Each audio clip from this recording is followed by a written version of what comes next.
Hello, hi everyone.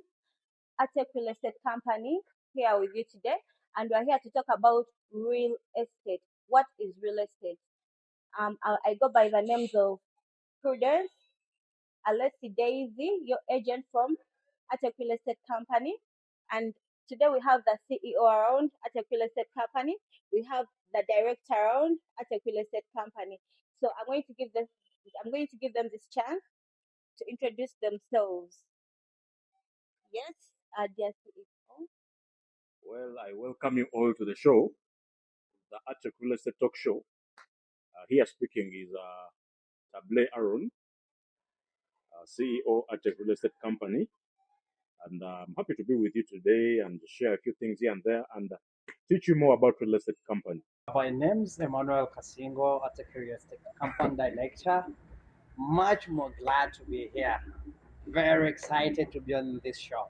And I'm ready to give you what I have and I'll be welcoming to share with you on this platform. In case of anything, be free, our dear clients, our dear partners, be free to share with us, be free to cooperate with us so that we see that the world moves on a different level because we need to advance. The world needs to advance, most especially in the real estate business. There are many crooks, there are many weird situations that are happening in the real estate. But now this is the time for us to learn. This is the time for us to dive into the real estate. And we shall get to know broadly what real estate means. What does it mean to buy a land? What does it mean to sell a land? What does it mean getting a lease? And what are the criteria? What are the factors? What are the realities in this? Thank you. I'll be glad to see you sharing with us and cooperating with us and joining us and also acquiring more services from us. Thank you. Okay, so since you've heard from everyone, here we go with our questions. Like it's going to be like a chivo. We don't want to make it so serious. Let's just blend in with the vibe. You know the Gen Zs. So I'm going to mix Luganda and English so that abatulabe basobola okumatchinga ne kye twogera, right? Exactly. Yeah. So um I'm asking a question like I'm not a teenager. I'm a youth. Yeah, youth go up to 45 years, right? Yeah, nkozemu kasente kange. I've been saving. Mpezezzamu ku my 20 million, 28 million. I'm around 27 years. I'm 27, 28, 29, 30, 31, 30. Yeah, you know, akakabanga ako. But I'm looking for land and I'm having all these questions. Banange, tebagenda kunziba nesige nti ani, yeah, how am I going to be sure until no, this is the right person I'm supposed to buy land from, or this is the right company? What are those things I'm supposed to look out for before I actually buy land, purchase land? Like, what are those qualities? Then, to know your number. Okay, I've made my decision. This is the right time. This is the right place. These are the right people to give my money because of Guletaka. It's a big decision.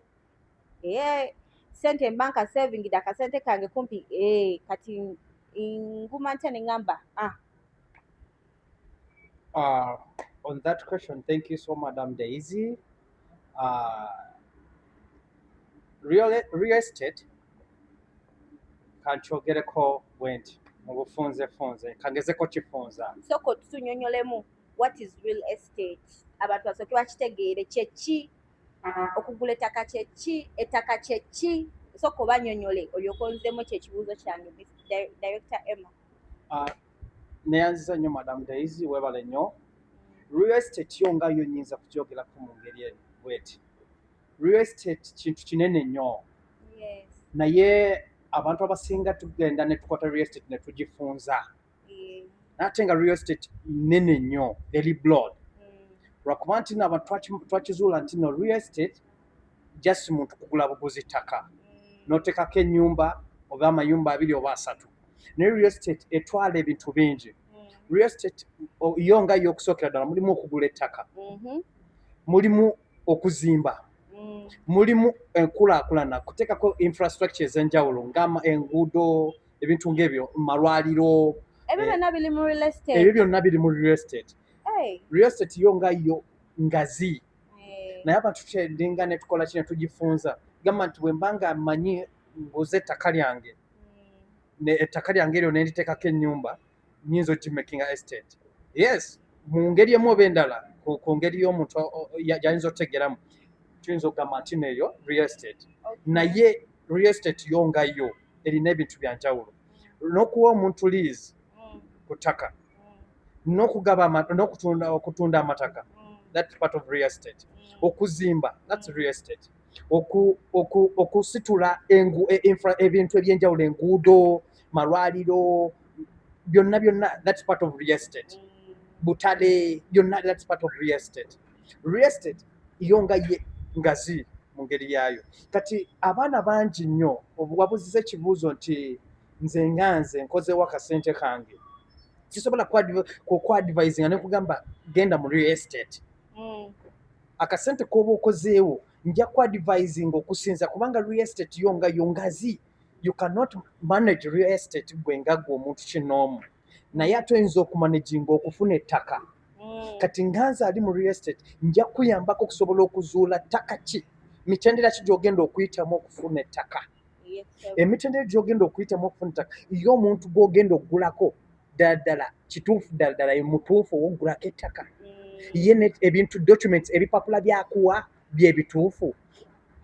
Kati awo wennyini njagala ombuulire mmanya ntya nti eno document ntuufu, manya ntya nti ekyapa kyange kituufu, manya ntya nti no kati ngenze ddala kituufu ndi mu lands office, manya ntya nti wano wenina okkebera. Kitwala ki okutransferinga amanya, tugeze nguze kitwala ki okutransferinga amanya gange okuva muri kino ekyapa okugaza kineetaagisa ki okubeera nga nsasula kwegamba ebyo byonna. Meanwhile abalabi baffe oba owulira category yonna gye bayogeddeko ng'ogiwulidde bakumenye, simanya nga oyagala zimba malwaliro, simanya nga okola ki, byonna biri mu real estate. Musembere wano, it's not all about ttaka. Musembere mujje muwulire bino bigenda bayamba nnyo. So nze kyensobola okutangaazako ku light anti real estate the first step kubaamu na ssente zisobola okutaba nnyingi nnyo, naye once you have money then you can look at what do you need, what type of real estate do you need. Yes, ofunyemu akasente ogamba ina million zo 28 so kyenkwagaza jangu ewange ng'omanyi ettaka kiri oyagala. Are you looking for commercial land? Are you looking for farmland? Are you looking for residential land? So njagala ojjenga ebyo kola batya obimanyi. Ate you will not come looking for commercial land with a very low budget. Kimanye nti commercial land abaki abawakabeeyimu. Kitegeera. So it starts with you. You should know exactly what purpose am I looking for with this land, for the land. Kitegeera. Tinonye ettaka naye ngenda ndyagaza ki, ndyagaza kuzimba farm, commercial or even industrial. So you should also know that. Back to you, Mr. M. Okusinziira ku real estate ku kibuuzo kyabuuzizza nti real estate ninamu akasente kange ntandika ntya okuzuula okumanya. Omanyi ensangi zino twegulidde nnyo okugula amataka, naye tugula amataka naye tumanyi bantu betugulako batuufu. Kati bw'ojja mu real estate ffe nga ffe real estate business tusooka ne tukulaga emitendera gy'osobola okuyitamu, tukulaga ogenda kutuuka otya ku bantu abagenda okuwa ekintu ekituufu ekikwatagana n'ettaka ly'ogenda okukola ki, newankubadde tugenda kuconnectinga ku muntu omutuufu agenda okusobozesa okuba nti n'ettaka ly'otwala teririiko siribbe, ettaka ly'otwala ekyapa si kijingirire, ettaka ly'otwala lirina amannya ga owner amatuufu. Kubanga ebiseera ebisinga tugenda ne tujja ntugamba nti nno enze njagadde ettaka liri ndisiimye, naye ettaka olisiimye. N'ekirala kati ngaffe abali mu real estate twagala nnyo okuyigiriza ba clients baffe okubalaga ettaka lye batwala kiki kye bayinza oddikolerako, kubanga real estate eno erina omuntu tojja muwa bwe nti nno genda ogula ettaka nkuwadde nkuguziza lino, naye n'ebirowoozo bye sooka omutuuze mwogerezeganye omanye kikyayagala okukolera omanye kikyayagala okukolerako manye nti ettaka lye ngenda okuguza munnange agenda kukolerako farming nti ettaka lye njagala okuguza munnange agenda liteekako hotel ettaka lye njagala okuguza munnange agenda liteekako park industrial park whereby nti kijja kuba munno oyo mu nkomerero ya byonna adda n'akwebaza omanyi ffe tufa kimu nti muguziza agende n'omuguza ekibbe n'omuguza ekyapa nga omanyi kifu. Actually, real estate, we sell dreams, and most important, we sell generational wealth. We sell inheritance. We sell Oscar. You're gonna buy a property more. Now, because of that property you bought, you sell the entire generation coming after you. Segera. Bagambe sende zatandika kuti kutaka mzee ya bwisi ku. Segera. So that's how big real estate is. Yes. Okay. So, kakati mwebale nnyo kutuddamu ekibuuzo kyaffe ekyo. So kati ekibuuzo ekyakye nandyagadde okubuuza, what's the difference between kati nga obadde obinnyonnyola awo mbyerabiddemu kati okay, let me use Luganda, njagala kugula ettaka, what's the difference? Njagala ttaka lya kuzimbako nnyumba wennyini okubeera mu maka gange n'abaana bange n'omwami wange. Fine, ebyo nina gulawa. Nze njagala bya business, njagala wenyinza oteeka amaduuka gange nenzigyamu akasente akamangu mangu. Ate nze njagala faamu. Kati nina gulawa, ow'amaka alina gulawa, ow'amaduuka, owa business alina gulawa, ow'effaamu alina gulawa. Kakati, with that point, they can turn into commercial. With commercial land over commercial real estate, mainly they need to take it kubo. Just look kugamba ngo so kukolera business. Kati mu commercial real estate mulimu categories. Nti kakati mulimu the low income earners, mulimu the middle class, and mulimu the what? The high end. Bibabede. Okitegeera. Nti high end ettaka ly'aba high end ettaka lya commercial elimu fitting amu egina kubanga milioni 8 kawumbi. The middle income class ayinza ozanyira mu milioni 2-3. Okitegeera. Then ono wa wansi abatumwongerayo kali bali awo kale milioni 8 milioni 5. Okitegeera. For commercial milioni 5 is considered what? On the low side. Njagala kuzimba mall okukuba abo betulimu abo. Abo genda mu bwakawumbi. Kawumbi milioni 6-7. Okitegeera. So when you go to the residential part, residential boyagala wenyini. As a client, bako preferences ogambe nti ku remiti yanoko kwestava, ku resente makwestava, banzala ku Gayaza Road kwestava. Okitegeera. So ojje gyendi nga mmanyi nti ayagala ku Gayaza, ayagala nze I can only advise you nkugambe nayo laba Jinja Road yali what? Let me recommend Sentema Road. Okay. That's what I can do. Maybe jangu nekyoyagala nze I will only advise you. Okitegeera. Okay. So industrial meaning these are investors, big companies in ettaka eryo bagenda teeka ku factories, bagenda teeka ku industries, and most cases ba warehouses. Era nakawa Namamve dominates industrial, Namamve gina Maganjo, that's industrial real estate. Okitegeera. So there is residential nga okyogedde, there is commercial, and there is mukulu Aaron alina akantu kokonyeeko oyogedde ku commercial land. Bannange mikwano gyange baganda baffe abatulaba abawookinga show eno ya Attica Real Estate show. Yes, twogedde ku ttaka eriranye ekkubo, naye togendanga ku ttaka n'ogamba nti n'ogenda kugula ettaka eriri mu lutobazi. Bojje wange ne bw'oba olyagadde sisobola ku advisinga. I cannot advise you because I know in the end you're going to suffer more. Olumu baba tebamanyi Mr. Director ne bakutomeza nga tomanyi nti na lutobazi kati ate wekigwa ku bakyala bambi ng'oli toyina kyomanyi. That's where the due diligence comes in. Nti you don't just buy land. Kola kyotekedde okukola gwe ngagula onoonyereze omanye, you can even go to Nema n'otuukira n'olaba kubanga abantu baguze wantu nga ntobazi naye nga bajuzawo ttaka. Kati n'agula mu musana nga tamanyi nti ddala ki ntobazi enkuba emala kutonnya n'amala nonno nzaali kulisa eddaka eyannema gwagenda Yeah. okumenya. bayinza we Okiraba? kunemaawo Mm. bano abantu bali mu ggoba ku makubo bano Mhm. like soko onyinyonyole mu kwanza sikitegeera abamu bagamba balina n'ebyapa baagula you Sure. know naye ate ne bagamba nti no tubasendewo tubajjewo kubanga kwegamba sibitegeera soko tutangazeewawo baba baagula wabi ttaka nga baaligula wabi oba just kijja buzzi ne bagamba nti no kati wano tugenda kukozesawo do they refund them be bamenye kwegamba ebyo soko tutangazeeko mu y'ensonga kuba ndaba abantu bakaaba n'olaba abantu ng'ennyumba zaabwe bazimenya naye ng'oli agamba nina n'ekyapa kyange nkirina wano nagulawo wange Omanyi obutamanya tteeka tekikuunya. Kitegeera obutamanya tteeka tekikola ki? tekikuwonya If you're ignorant about tekikugyako something, musango you're not excused. So the government has always been telling people, there are gazetted places that are gazetted kati wano Ntobazi. Era when you buy land and do research, omanya nti kati wano ne microfinance, you're gazetting out Ntobazi. Era teri kuzimbamu. So abantu abo, they have not done the necessary due diligence in buying.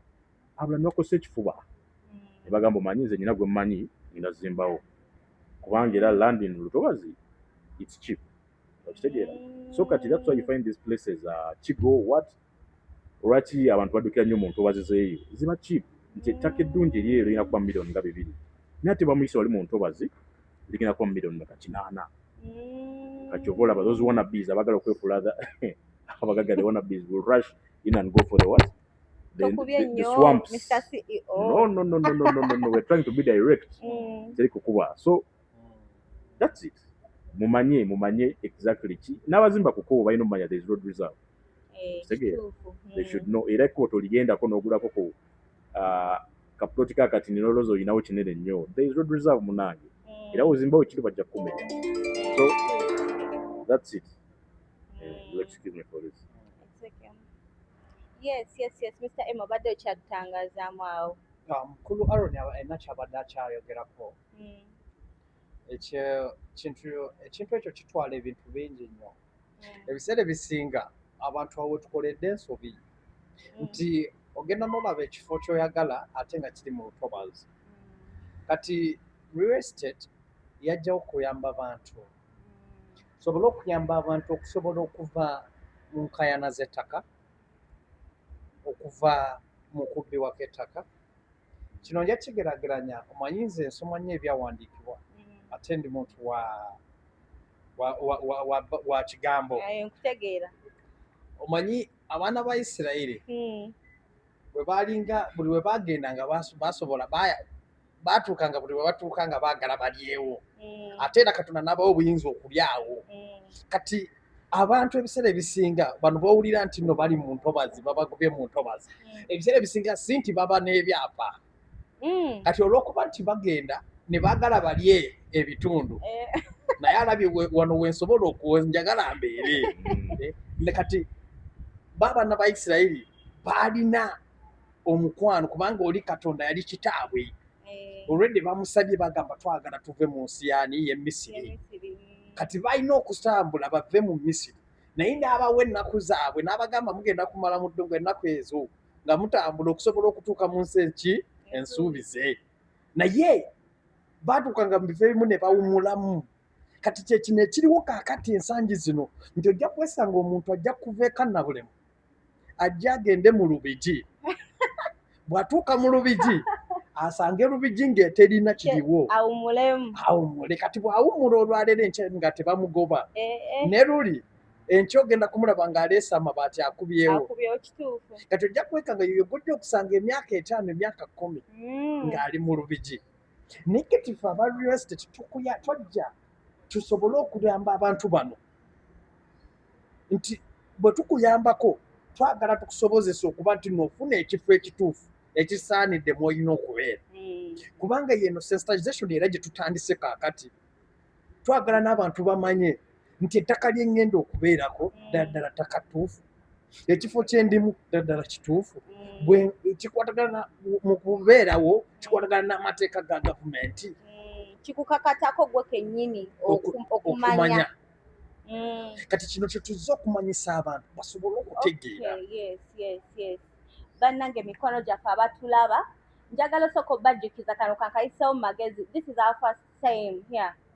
gwe gusoose and we are doing it for the first time ate tukikubye freestyle naye tubasaba comment mutubuuze ebibuuzo mu comment section mutubuuze ebibuuzo tusobole okudda next Friday tugenda kuba nga tukikuba every Friday tukomewo ku Friday endala nga tuli mu answering ebyo ebibuuzo byammwe kuba tukimanyi muyina ebibuuzo bye mwebuuza muyina situations ze muyitamu ku ttaka real estate mutubuuze mu comment section mutuwagire bambi mututeekeyo tusobola okubaddamu ebibuuzo byammwe ebyo njagala okwongera budget za tuli ku Dasbalina wano wetuli kafo kalungi nnyo osobola okujja nawe n'owumulirawo bannange wetuli ssaawa zino kajusi kawe ka mulembe nnyo bannange kakabi Dasbalina Bulenga wetuli ssaawa zino so tuddeyo ku bibuuzo byaffe ekibuuzo ekirala kye nandibadde neebuuza ettaka lino waliwo olusi wempulira nga bagamba obusuulu ate ettaka si lya kyapa ate ettaka lino lyo lya ndagaano kwegamba ne bimbuzaabuzaamu awo obusuulu kyeki ettaka lya kabaka kyeki ettaka ly'ekyapa lyeririwa ery'endagaano lyeririwa ye poloti bingi nno naye tusooke tutandike n'ebyo obusuulu kyeki ettaka lya kabaka kyeki wendigula liba lyange kuba nange nali nguze ettaka tebangamba nagula ku lya kabaka ate nina osasula obusuulu ate nze naye mmanyi lyange ate nze njagala ekyapa nga kiri mu mannya gange ate kwegamba soko mututangazeemu akawaawo mainly ettaka lya kabaka eryo lisangiddwa nnyo mu Ggunju mu the prime places of Kampala wasinga okuba ettaka lya kabaka actually even the Milo land lyali ettaka lya kabaka when you go back to the 1900 Buganda government twagisomanga mu history naye nga tetwategeeranga kyeki ettaka eryo kabaka yina ettaka ddene but now when the colonialists came in they brought in this thing of buli omu an individual can own land nga lye okitegeera ne basala ku lya kabaka ne baliwa individual okitegeera that's where the private Milo land came in okitegeera so the history of you so we shall even get I think a shoot for that nga tubaziza mu history of you kati obusuulu it's mainly obusuulu kati wogula ekibanja oba ne landlord landlord oyo ku ttaka lyeddene akuguzaako ka portion kati obusuulu kiba nti gerere bannaye naye banyingi sajja bayisawo ebidongo byabwe kakati obusuulu oba landlord wange nga wanguza ekibanja obusuulu kiba nti at the end of the year kuleetera bagitanga kanzu nti landlord ondaba nkyaliwo that's the main thing okitegeera acknowledgement nti owaayi ondaba nkyaliwo ku ttaka lyo kasiimo okitegeera tolina kusoma tebakyabikola nnyo because kati things are really obusuulu wabanga mutwalo 1000 kanzu okitegeera just letting your landlord know ukyalinga era baali bagwitanga batya so just letting your landlord know that wendi wewalinga obusuulu though ne the Buganda Land Board olina osasulayo obusuulu that will be a topic for another day but now mainly tetuyita ekyapa wano mu Uganda the central it's the private Milo land okitegeera tetuyita ekyapa wano abasinga tebasinga okutegeera though wovaako mu Uganda n'ogendako the Eastern Uganda Northern Uganda awo twatuze mu freehold ebyapa bya freehold Milo land ekomamu in the central Buganda wane so that's it tujja kuba to breaking it down exactly the different titles kubanga waliwo ekyapa kya freehold waliwo the private Milo land waliwo leasehold kati waliwo ne customary land we shall break down all that to you as we go on. Yes, please. Okay, so mbadde nsaba kati otusharingiramuko ku mataka ge tulinawo ku Atekaawo soko tuyiseemuko awo tuvugemu saketi awo otuleko kye tulinawo soko bawe be tulinawo awo engeri kano gyekali akantu kaffe era tetugana kulangirako munnange tulina estates ez'enjawulo ku makubo tulina ku Sentema Road oyo yasinga obbuuminga kati oyo wakabi nnyo Sentema Road omutegedde so Sentema Road okwo tulinako estates Sentema tulina estates Sentema Ekibuye tulina estates mu Lukwanga Jimbo ne Bukasa wennyini estates weziri era nga prices za njawulo naye we also offer payment plans so in simple terms tetugoba sente we don't leave money on the table then Kayaza Road, Kasangati waliwo estates, Kasangati Kiti, Kasangati Nangabo. So Mityana Road kuliko Buloba, Kalambi, Ebujuko. So banange mujje mugule banange. Come and get properties from us. We have variety. You can even take you around on free inspection.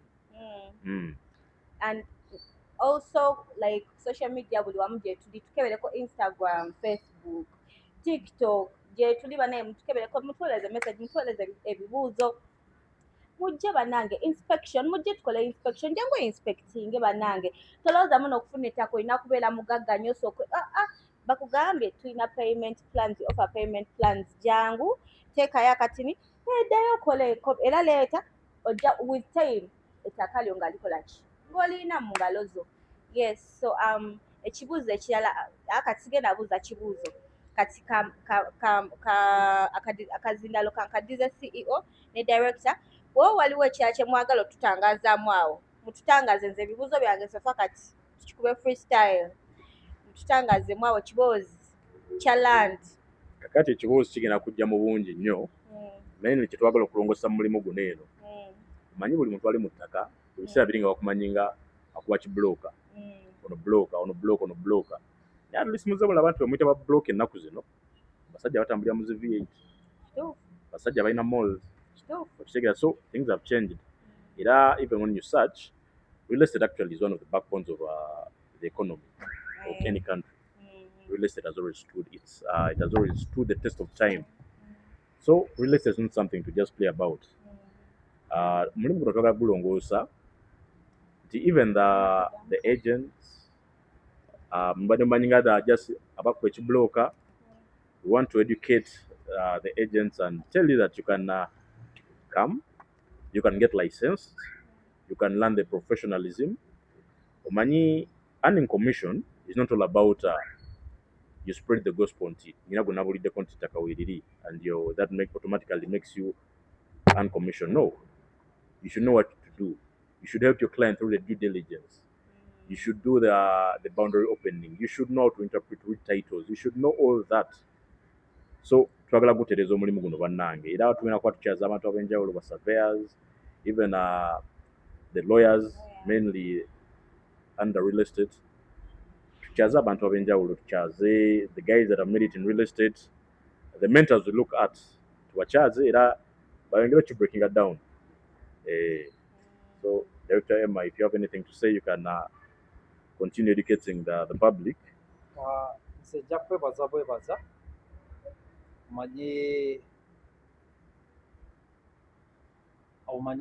akyawa okumanya akyawa okutegeera omanyi okumanya kusinga nnyo oba okufuna okumanya okutegeera ekintu lwokyawa okutegeera ekintu ofiirwa bingi kati ngaffe real estate real estate company kano ke kaseerako mukwano gwange abaddeeyo ng'okyalina omanyi twogera ne ku bantu bano babulooka naye babulooka bano nabeera obasengejja otya ebyo byonna tugenda kubyogerako era omulundi omulala gwe ndibazze wano njagala nnyo ngende ku muntu ne bulooka twogereko ku bulooka ono afaanana atya bulooka ye nga ye engeri gy'akwasaganyamu emirimu gye gw'omuntu waffe ali yatulaba essaawa eno bulooka omutuufu omutegeera otya kubanga ne babulooka bennyini twonoonye omulimu twonoonye yensonga lwaki tuli wano tetuli wano we are not here for formality but we are just here to rectify. We are here to correct the mistakes. The mistakes we want to correct all in large about real estate, because we want real estate to be selling. We want real estate for our people, for our clients to access their land in a well-organized manner. Not like to hear tomorrow that people are in wrangles, this one is up to here, this one people are holding pangas, what and so on. But we want people to be united. Real estate is also to bring people together so that there is a connection between the blocker and then the seller plus the buyer. Why? Because nowadays we are hearing that the blocker is fighting with the buyer. and the buyer is fighting with the seller. Yes. There are many wrangles, but now next time when you come back, we want to go deeper, dive it deeper, so that we can learn more. Kusonga ya broker kansoke njikoneko nga tetunagenda olinako konyekaawo Broker bokuforma watula ku bench. Iyo tokuba nnyo. Agenda okulambuza ettaka nga socks zifaanagana. Nga sola eggweredde. Naye ng'akutwala ku ttaka lya $1,600,000. Okitegeera ekintu ekyo? Mwebereremu bannange babiwazi baffe. Kati ba broker. Olina okufaanana emirimu gye mukola nti ogenda omuntu omutwalidde okulambula ekifo kya $1,600,000. At least look. Faanana nga half budget y'ekyo ekintu. Faanana $2,300,000 kale. Yes. Zeetuume. Fake it until you make it. Naye omusajja omututte okulambula ennyumba oba ettaka ewa nga teweddeko sooli baagitungirira socks tezifaanagana. Bannaye mulina okukyusa.